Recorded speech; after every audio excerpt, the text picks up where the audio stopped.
Hello everyone, I am Dr. Debashish Sarker from Chattogram Veterinary and Animal Sciences University. Today I will demonstrate some important nerve blocking techniques of head region in cattle. Here is a model of a bull head. I made this model with styrofoam. It's a lightweight and student-friendly model to learn regional nerve blocking. Students can practice on this model before they apply those techniques on live animals. Let's learn about those techniques. At first, coronal nerve block. It is a real skull of a cow. The nerve emerges from the orbit and ascends just behind the lateral ridge of the frontal bone and innervate the horn. It's a common regional nerve block used in cattle practice to provide analgesia for discarding and dehorning. The needle has to be inserted subcutaneously and relatively superficially at the midway between the lateral canthus and the base of the horn, along with zygomatic process. Complete anesthesia may take 10 minutes after injecting 5 to 10 ml of local anesthetic. The second one is auriculopalpebral nerve block. The nerve runs from the base of the ear along the facial crest and ventral to the eye, giving off its branch on that way. The nerve block is used to prevent the eye closure during the examination of eyeball.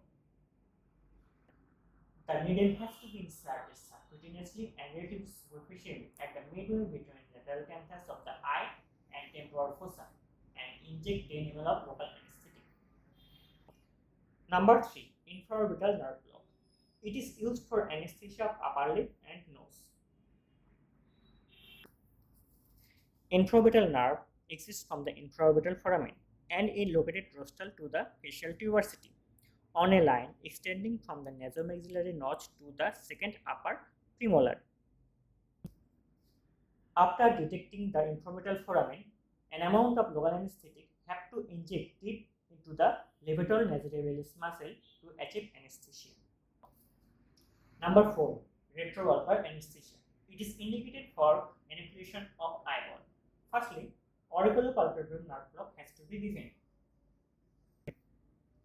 Retrovalvular anesthesia is achieved by introduction of curved needle 1 cm lateral to the lateral canthus, inner canthus, upper and lower margin of the eye. The needle first directed straight back and away from the eyeball until the point is behind the globe and then turned inward to penetrate the muscle bone.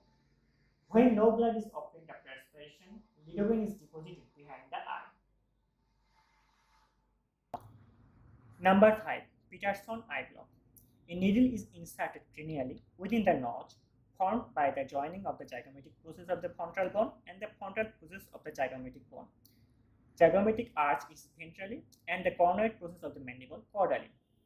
The needle is inserted horizontal and caudal direction until it strikes the cornoid process of the mandible. It is then redirected into the orbit just rostral to the orbitorotundum foramen. When no blood is obtained after aspiration, lidocaine is deposited on that site. After detecting the notch formed by the zygomatic and frontal bone, a long needle has to be inserted on standard procedure to achieve Peterson nerve block. Lastly, mental nerve block. It is indicated when any surgical intervention is required on the lower lip or lower incisors. Mental nerve exists from the mental foramen. It is located few centimeters cranioventral direction from the lip commissure. After detection the depression of the mental foramen, an amount of local anesthetic has to be injected on that site to achieve anesthesia. That's all for today. Thanks for watching.